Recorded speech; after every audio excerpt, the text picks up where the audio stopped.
அஸ்ஸலாமு அலைக்கும் வரஹ்மத்துல்லாஹி வபரகாத்துஹு. இஸ்லாம் கூறும் தர்மம்.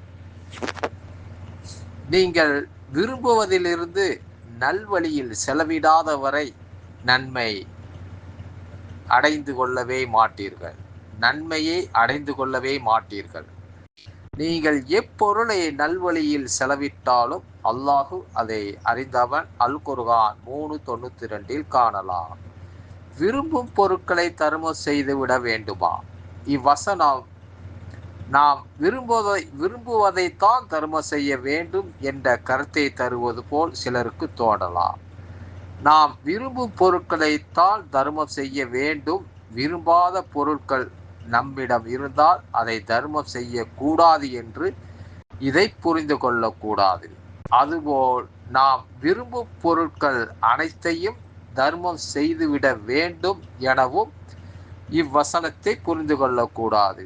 பிடிக்காதவற்றை மட்டும் தர்மம் செய்வது சிலரது தயாள குணமாக உள்ளது. ஒரு பொருள் பிடிக்காமல் போனால் மட்டுமே தர்மம் செய்வதும், மனதுக்கு பிடித்த எந்த ஒரு பொருட்களையும் தர்மம் செய்யாமல் இருப்பதும் கூடாது என்பதுதான் இதன் கருத்தாகும். நீங்கள் விரும்பும் பொருட்களிலிருந்து என்பதற்கும் நீங்கள் விரும்பும் பொருட்களை என்பதற்கும் வித்தியாசம் உள்ளது. விரும்பும் பொருட்களிலிருந்து என்ற சொற்றோ நாம் விரும்பும் பொருட்களில் சிலவற்றையாவது என்ற கருத்தை தான் தரும். நமக்கு பிடிக்காத நல்ல பொருட்களை நாம் தர்மம் செய்யலாம். அது கெட்ட செயல் அல்ல. அல்லாஹ்வுக்காக நாம் தர்மம் செய்கிறோமா?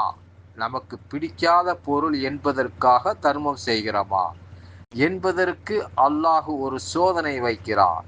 தனக்கு பிடிக்காத பொருட்களை தர்மம் செய்வதுடன் தனக்கு பிடித்த சில பொருட்களையும் ஒருவன் தர்மம் செய்தால் அவன் அல்லாஹ்வுக்காக தர்மம் செய்தவனாகிறான். அவன் தர்மம் செய்த அனைத்துமே அவனுக்கு பிடிக்காத பொருட்களாக மட்டுமே இருந்தால் அவன் அல்லாஹ்வுக்காக செய்யவில்லை, தனக்கு பிடிக்கவில்லை என்பதற்காகவும் அப்பொருள் தனக்கு தேவையில்லை என்பதற்காகவுமே தர்மம் செய்கிறான் என்று பொருள். இந்த அடிப்படை விஷயத்தை தான் நீங்கள் விரும்பக்கூடிய பொருட்களிலிருந்து என்ற சொல் மூலம் அல்லாஹ் சொல்லித் தருகிறான். இது குறித்து நாம் அறிந்து கொள்வோமாக.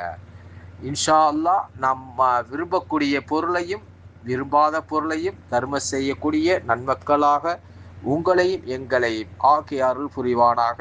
அஸ்ஸலாமு அலைக்கும் வரஹ்மத்துல்லாஹி வபரகாத்துஹு.